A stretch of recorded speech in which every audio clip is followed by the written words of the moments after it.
Hello and welcome to Pickleball Therapy, the podcast dedicated to your pickleball improvement. I'll be having a great week. My name is Tony Roy. I am the host of your weekly Pickleball Therapy podcast. I am a full-time pickleball professional. This is what I do. Think, drink, sleep, breathe, eat pickleball all day long, all night long sometimes. And it's a pleasure to be with you during this episode of the podcast. This week we have a couple of interesting subjects. We're going to be talking in the main category. We're going to be talking about vampire pickleball. I think you're going to find it interesting. We just recorded a special episode of the podcast for therapists, and I said in there that, I know sometimes I come at you in these podcasts a little obtuse, a little bit like from the side, but when I'm coming in from the side, I always have a message. Right? I'm always going to get to something by the end of the podcast, so stick with me with this one. And then the riff, I'm going to talk about pickleball antics and just the place that they have in our sport. Before we jump into it, a couple of housekeeping things. One's not housekeeping. One's just, I like doing this. So one's a shout out that we got a review I wanted to read. I always appreciate how Tony has a way to remind me how to get the most out of the game. I appreciate the shout out, and always a pleasure to help in any way that we can in the podcast. Housekeeping item now is that if you're listening to this podcast right when it drops on this Friday, we have a clinic on Tuesday. It's a virtual clinic, so you can come from anywhere, and it's online. I'll put a link in the show notes. You can register there. There is a cost for the clinic. It's a 2.5 hour clinic, so it's $47, I think. So pretty reasonable, I think, for what you get. I would say very reasonable for what you get, actually. But anyway, so it's a lot of good content. There's about unforced errors we're going to talk about and really show you what's going on with your game, and then you can take that information and take action with it. At the end of the clinic, we will have a totally optional presentation on the pickleball system. You can join us for that if you care to learn more about that, because enrollment is open now for the system through the end of the month. But after that, no mas system in 2024. So if this is the time for you, join us inside the system. And I don't know if you know this or not, but money is not an object to joining the pickleball system. If you can afford the cost of it, it's well worth it. It's worth more than the cost of it. If you can't afford it, that's okay. Just reach out to us and we'll make something work, because we do not let money be an obstacle to your pickleball improvement ever. All right. I am going to jump into the podcast now in terms of the vampire. And by the way, at the end, I do have a note here. I do want to share with you one framing that one of our therapists shared with us during the special episode we recorded earlier that I think will really help you think about your game and what you're doing big picture. All right. What am I talking about? Vampire pickleball. That sounds crazy, doesn't it? For this to make sense, I need to read something to you. And this was a post. I'm not betraying confidence or anything like that. This was a post on Facebook by a fellow coach. And I'm going to read it to you. And then your initial reaction to it, my initial reaction to it when you first look at it is like, okay, that seems like a good competitive advantage. But I think there's a way to think about it that's a little bit deeper, that'll show you that this is really not the way we want to think when we play. So it reads like this. Free confidence is being handed out by your opponents after every point. But the only way to attain it is to pay attention. The millisecond after your opponent makes an error, take a peek at their response, rather than instinctively walking back to your baseline. They'll instantly let you know what they're feeling. They'll tell you if they're pissed, about to mentally break, upset with their partner, or on the verge of quitting. Most players aren't even trying to hide their emotions from their opponents. It's a weird pickleball thing. After an error, it's almost expected to yell something, make an excuse for the miss, or be outwardly disappointed by your partner's play. Pay attention. Take a look at your opponent's response after they flub a dink or miss a third shot. Each time you catch them whining, complaining, or blaming each other, your tank of confidence gets a little more filled, until eventually it becomes completely full and you begin taking over the match. So on its face, wow, that's interesting, right?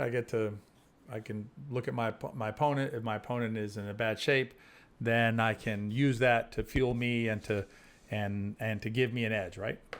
And I would agree that objectively, right, if you're in a good mental place and your opponent is not in a good mental place, that's an advantage to you, right? All day long, just like in anything in life, right? Negotiating, conversation, whatever. If you're in a better place, they're not in a better place, you have the edge always, right? Including on the pickleball court. And so the advice here is to pay attention to that. And then the key to me is this part here where it's at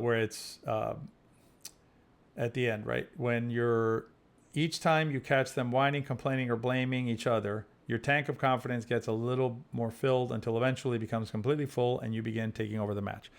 So the premise here is that our confidence, right, our tank of confidence, the way it's used here, will be filled by what?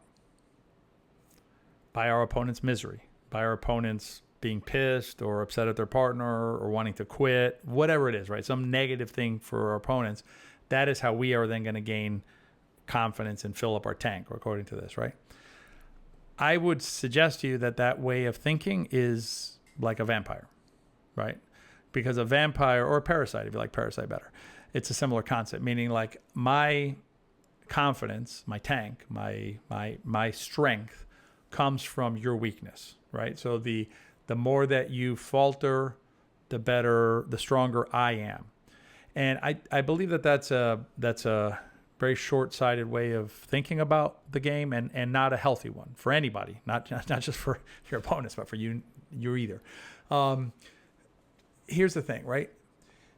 So as a pickleball player, I want to feel good and I want to play as well as I can, right? But to do that based on at the expense of my opponent or taking advantage of the expense of my opponent should not be something that I am looking for. Should not be something that I am working toward, meaning like I'm going to be paying attention to my opponent's negative feelings and therefore, expand my confidence based on that.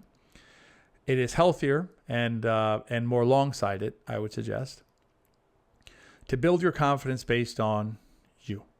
Build your confidence internally. Because here's the thing, right? If you're going to build anything on external considerations, then you're always going to be subject to whatever those external considerations are, whatever the fluctuations of that are. So if you use the same thinking, right? So let's just take this and play this out a little differently. So you are going to gain confidence and fill your tank based on your opponent's weakness. What are you going to do when your opponent looks super confident? Your opponent looks like, like they're sure they're going to win. What am I going to do now? Now my tank gets depleted, right? Using the same logic. Because if my tank gets full when they're weak, then it gets empty when they're strong, I guess. And so that's the limitation, right? The short-sightedness, the limitation of this kind of thinking. And bigger picture to me, like the thing is, I don't want to live in a world where my success is built upon or relies on your failure. Now, that's different than winning and losing, right? Because I can play my best and feel good. You can play your best and feel good. And I can still win, or you can still win, right? Without taking away from the other person. This idea that I'm going to be on the lookout, right? Paying attention or looking out specifically for these little nuggets of confidence boosting from my opponent is, again, it's not healthy for you. And frankly, it creates a really negative playing environment. And the riff is going to tie into this because it talks about antics, right? Because it's if that's the case, right? And I'll go ahead and I'll give you a little bit of a spoiler, foreshadow the riff. If that's the case, if my strength comes from your weakness, then why would I not then do anything I could, right, to make you weak as my opponent, right? To get in under your skin, right? To negatively affect you, because then that gives me more confidence and then I can win. And just like the vampire, needs the blood of another human, right? Or not another human, of a human, right? The vampire needs the blood of a human, or the parasite needs the sustenance of its host. Is that what we want to do? Is that how we want to approach pickleball? I would submit no. And I would submit, even if I'm not going to agree that this gives you an advantage, meaning like when I say gives you an advantage, that your attention to it and filling your tank is going to give you an advantage. Let me lay this out a little better because I'm messing this part up a little bit. what I want to look at it this way. If your opponents are in fact in a bad place, I said this earlier, you already have an advantage, right? If you're in a good place and your opponents are in a bad place, the advantage is already there, right? You're already going to get the benefit if you want to look at it that way. I'm putting it in air quotes. If you're watching this, you'll see it on YouTube, but air quotes. You already have the benefit of it.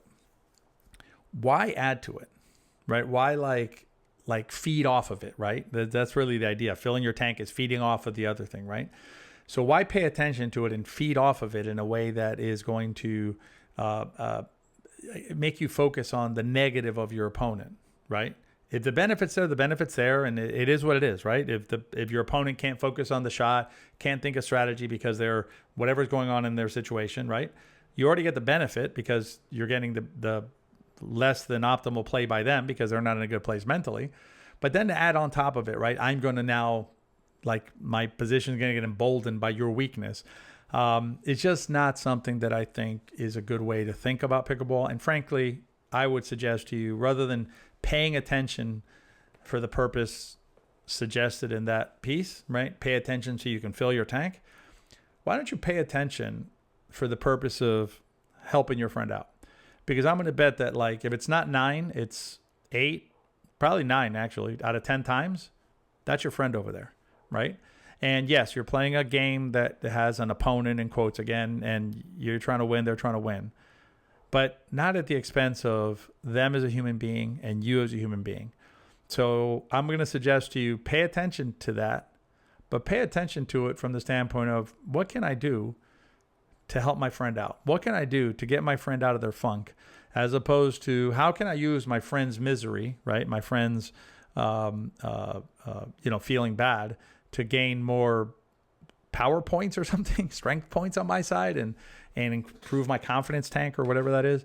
And frankly, this happens to me sometimes. The more I talk about it, the more I think about it, the worse I think that this post is, in terms of the, it's something that we should be aware of, and we should, have our defenses up against this kind of nonsense and this kind of negativity, and the idea of using negativity to build ourselves up. Why don't we focus on working on ourselves internally, making ourselves as strong as we can as human beings, right? As we make our way through the planet and through our life, and allow others to do the same and encourage them, and maybe consider building them up rather than knocking them down as an approach. All right, a little emotional on that one there, because the more I think about it, the more pissed off I get about the idea of building ourselves up on someone else's misfortune or someone else's ill feeling. So I'm gonna dive into the riff. Let me finish all the negative, and then I'll go positive at the end with this idea that Helen shared with us. The other thing I wanted to talk about, it's related to this. I was at the PPA this last week, and I got to watch a lot of different matches, mixed, men's, women's, some singles. And, there are a lot of obviously amazing pickleball players out there. They're all professionals, and they're all at the top of the game. And they're all trying as hard as they can, and they're all playing as hard as they can. But if there's one thing that I think sometimes happens at pro and at rec, is antics.